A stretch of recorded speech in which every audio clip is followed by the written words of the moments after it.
Saludos a todos, me llamo Joseph Giovanni Jiménez Santos y estaré presentando mi trabajo investigativo sobre la cosmogonía y la colonización.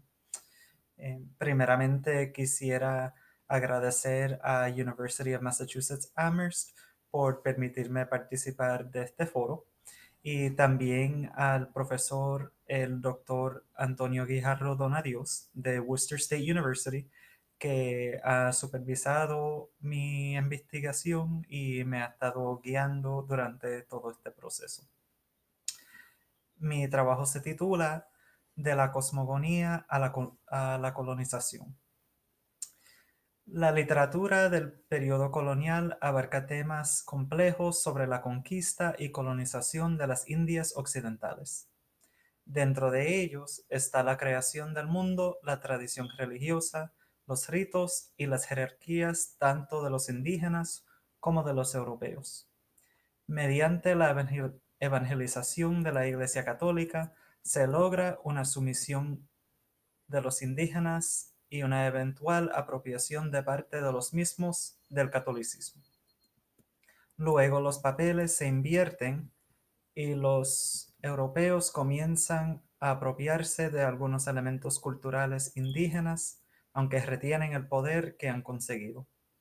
A través de las cartas, crónicas y relaciones de hombres de armas y letras, se observa un choque cultural por la conceptualización de Dios y la tradición religiosa llevado a cabo por ambos grupos y, consecuentemente, la percepción del universo construida por los indígenas es fuertemente criticada por los colonizadores españoles.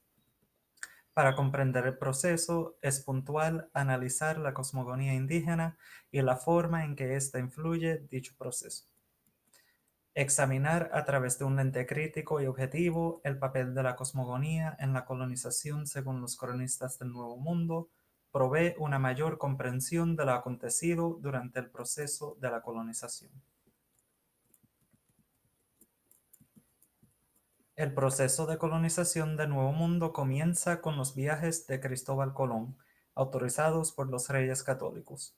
Estos viajes se narran a través de las cartas de Colón, aunque llegó al Nuevo Mundo accidentalmente. En busca de oro y especias, Colón equivocadamente llega a las Indias occidentales y a través de sus cartas relatorias justifica su viaje y apela a los reyes católicos para que sigan financiando sus expediciones.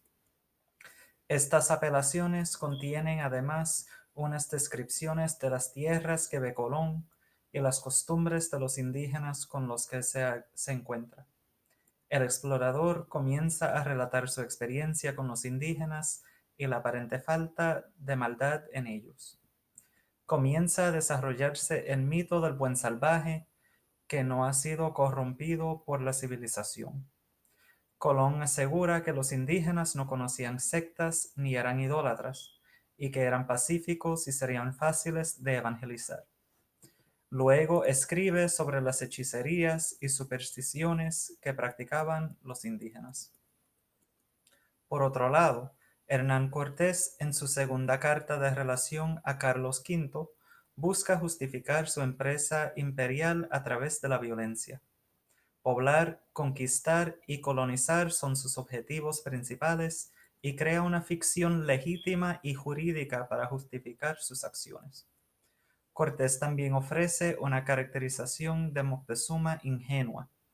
Entra el tema del señorío natural y el vasallaje, los cuales son ideas medievales que no existían en las Indias occidentales. Sin embargo, de esta forma haya cómo aproximar sus jerarquías a conceptos comprensibles dentro del pensamiento europeo.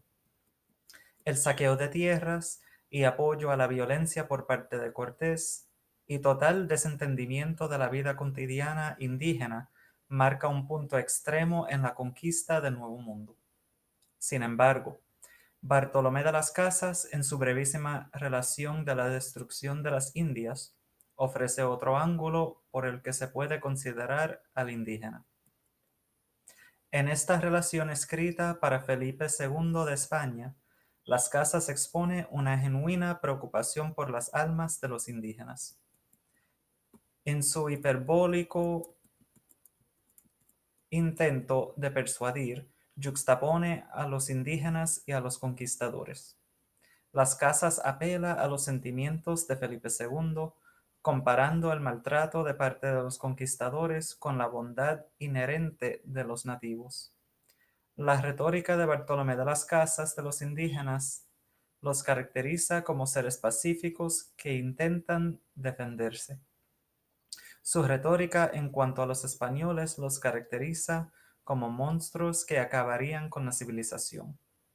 Cabe destacar que siendo fraile, la principal herramienta a la disposición de las casas para la colonización era la evangelización. Es sumamente importante considerar que las respectivas estrategias de Hernán Cortés y Bartolomé de las Casas, aunque muy distintas, iban de la mano y una no podía existir sin la otra, a pesar de lo irónico que pueda resultar. Hernán Cortés y Bartolomé de las Casas son cronistas muy distintos, pero sus ideas sobre la cosmogonía indígena son indispensables en cuanto a la conquista y colonización. En su trabajo investigativo, Jorge Camacho apunta, y abro cita, ambos reflexionan y reflejan la violencia de una forma muy diferente. En lo que sigue me gustaría ahondar en estas diferencias y demostrar cómo en sus discursos ante la autoridad real, tanto las casas como Cortés escriben argumentos distintos para convencer al monarca. Las casas lo hace a través de la fórmula de los llamados agravios y remedios y de una perceptiva moral que intenta culpabilizar al lector por los hechos de las Indias. Cortés, en cambio, lo hace haciendo uso de la ley y el escarnio para facilitar la toma de poder. En tal sentido, propongo leer la brevísima como el lugar donde se cruzan el libro de la preceptiva moral y un tipo de persuasión transitiva, que pacta con el lector para solucionar un problema o evitar males mayores. Y cierro cita. El investigador Jorge Camacho entra en un diálogo con las crónicas de Hernán Cortés y Bartolomé de las Casas. Camacho resalta varias similitudes, pero indaga en las diferencias entre los escritos de ambos cronistas. El investigador señala que los argumentos que emplea cada cronista se distinguen de acuerdo a la postura que acoge cada cual respecto a la conquista. El argumento religioso utilizado de parte del fraile al dirigirse a los monarcas subraya lo que él mismo considera inmoral en cuanto al trato de los indígenas. Por otro lado, Cortés justifica el trato de los indígenas como forma de llevar a cabo eficazmente la conquista de tierras. En esta investigación vemos cómo el arma de la evangelización es vista de manera positiva, a diferencia de la violencia empleada por Cortés para la misma época. Esta diferencia en táctica para la colonización crea una brecha ideológica e invita al lector a contestar inquietudes sobre la validez de la evangelización como herramienta de colonización.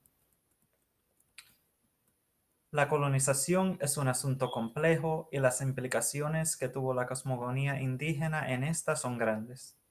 Hemos visto varios puntos de vista, incluyendo a exploradores, conquistadores y religiosos. Sin embargo, el soldado Bernal Díaz del Castillo brinda otra perspectiva desde su trabajo como soldado.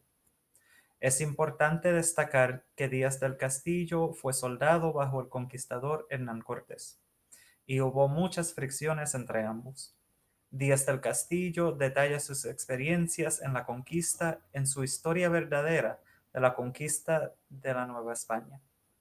En esta historia, Díaz del Castillo denuncia el hecho de no haberle otorgado suficiente crédito en cuanto a la conquista de tierras y tilda a Cortés de usurpador. Además, el soldado de Cortés ofrece su testimonio como una alternativa a los de Cortés y de las Casas. Mientras rechaza la usurpación de Cortés y ofrece una visión de la conquista muy distinta a la que da de las casas, su historia defiende la mayoría de las acciones tomadas por los conquistadores. Bernal Díaz del Castillo caracteriza sus acciones como honestas y humanitarias. Además, argumenta que fueron a servir a Dios y a hacerse ricos. Esta manera de pensar implica llevar el Evangelio a estas tierras, es cumplir con lo que su Dios espera, pero lucrarse mediante el saqueo de tierras era igual de importante. Esta delineación de dos procesos concurrentes apoya la idea que la violencia y la evangelización no se pueden separar en este contexto.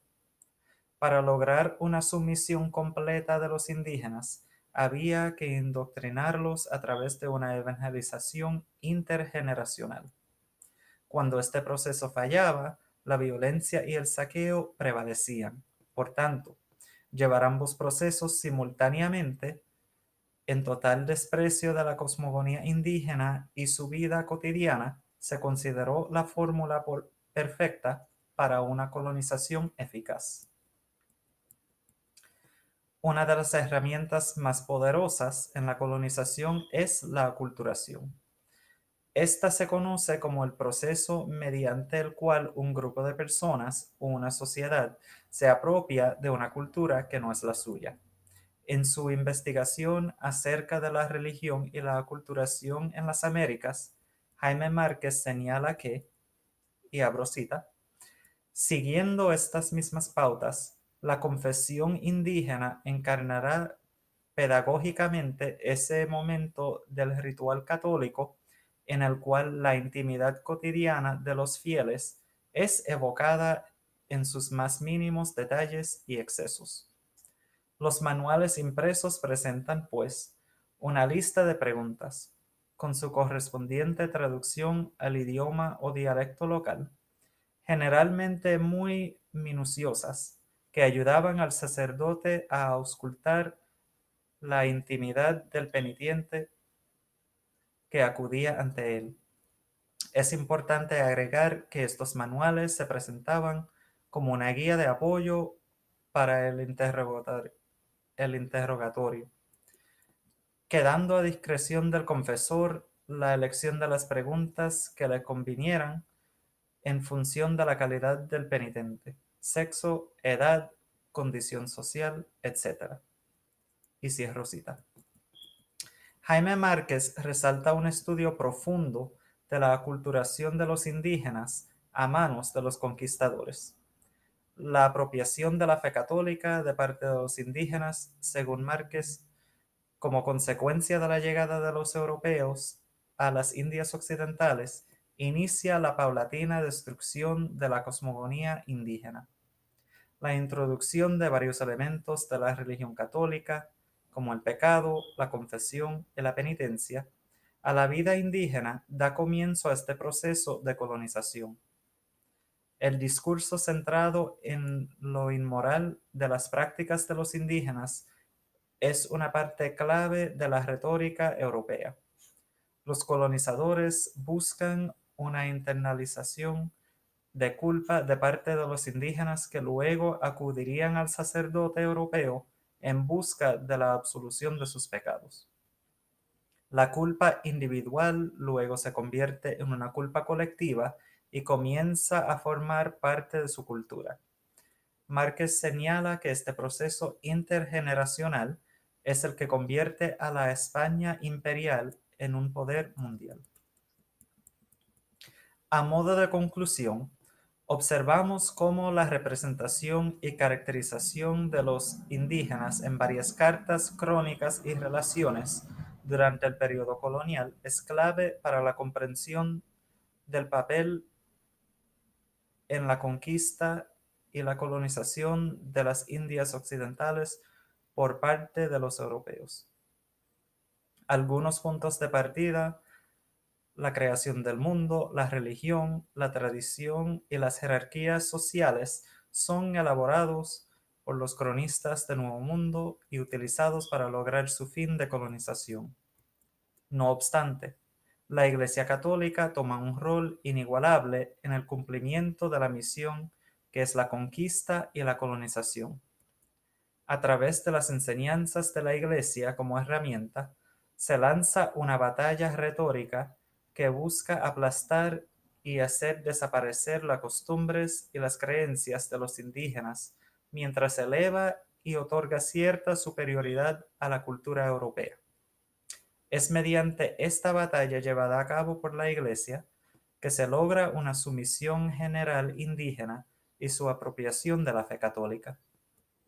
Al pasar los años, los papeles se invierten y ciertas costumbres indígenas son tomadas por los europeos a pesar de la retención del poder que han logrado usurpar. También evidente en los escritos expuestos por los cronistas del Nuevo Mundo es un conflicto cultural entre ambos grupos basado en la conceptualización de Dios y distintas tradiciones religiosas. Como consecuencia, se fomenta una fuerte crítica hacia la percepción del universo indígena por parte de los colonizadores españoles. El estudio de la cosmogonía indígena y su influencia en el proceso de colonización es imprescindible. El papel de la cosmogonía en dicho proceso de colonización, según los cronistas, analizando de forma crítica y objetiva, nos brinda una mayor comprensión de las técnicas empleadas para lograr esta misión. Muchas gracias y espero que hayan disfrutado de esta presentación de mi investigación.